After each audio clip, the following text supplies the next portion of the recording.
দারুণ রসে হেথায় হোথায় পাগলিরে প্রায় ঘুরিয়া ঘুরিয়া মাতিয়া বেড়ায়, বাহিরিতে চায় দেখিতে না পায় কোথায় কারার তা।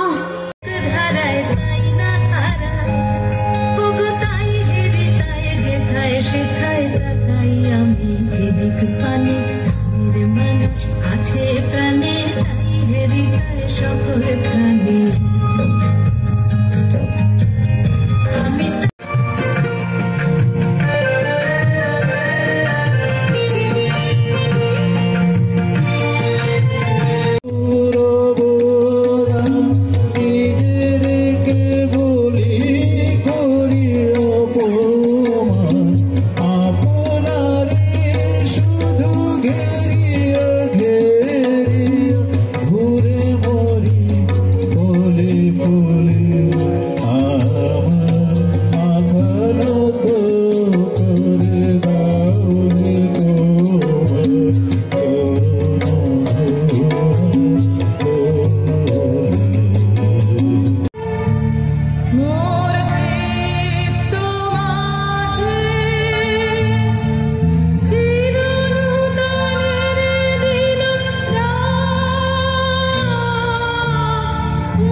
রবীন্দ্রনাথের ১৬৩তম জন্মবার্ষিকী পালন করছি।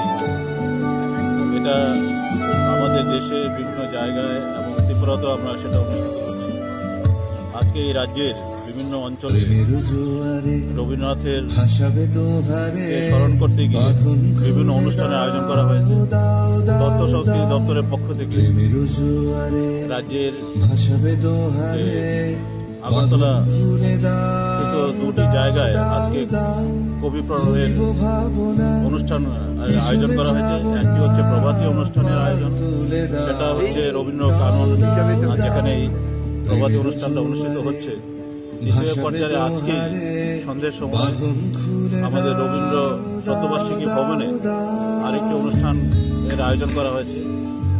প্রভাতী অনুষ্ঠানের প্রথম পর্যায়ে যেটা আছে, এটা কচিকাচাদের বাচ্চাদের গান এবং সঙ্গীত, নৃত্য ইত্যাদি, আবৃত্তি ইত্যাদি এখানে আয়োজন করা হয়েছে। এবং সন্ধ্যের সময় যে প্রোগ্রামটা হবে সেখানে বড়দের জন্য রবীন্দ্রনাথকে স্মরণ করতে গিয়ে বিভিন্ন কর্মসূচি সেখানে হাতে নেওয়া হয়েছে। আর আপনারা জানেন, চিরাচরিতভাবেই আমরা আমাদের এই রাজ্যে রবীন্দ্রনাথকে স্মরণ করি ওনার জন্মদিনে।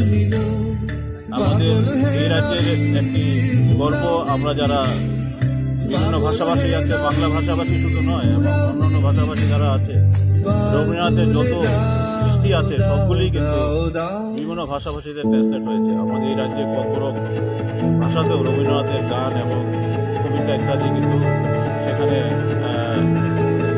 অনুবাদিত হয়েছে এবং চর্চা করা হয়। আমাদের এই রবীন্দ্রনাথ আমাদের গর্ব। রবীন্দ্রনাথ শুধু বাঙালি নয়, রবীন্দ্রনাথ সকলের সর্বকালের শ্রেষ্ঠ কবি। ওনার যে রচনা রয়েছে এখন পর্যন্ত কোনো সাহিত্যিক কবি বা উপন্যাসিক কিন্তু সেটাকে সারপাস করে যেতে পারে। এটা আমাদের একটা গর্বের বিষয়। রবীন্দ্রনাথ সেই জন্যই সবসময় সেরা থাকবেন, সেরা কবি, বিশ্বকবি।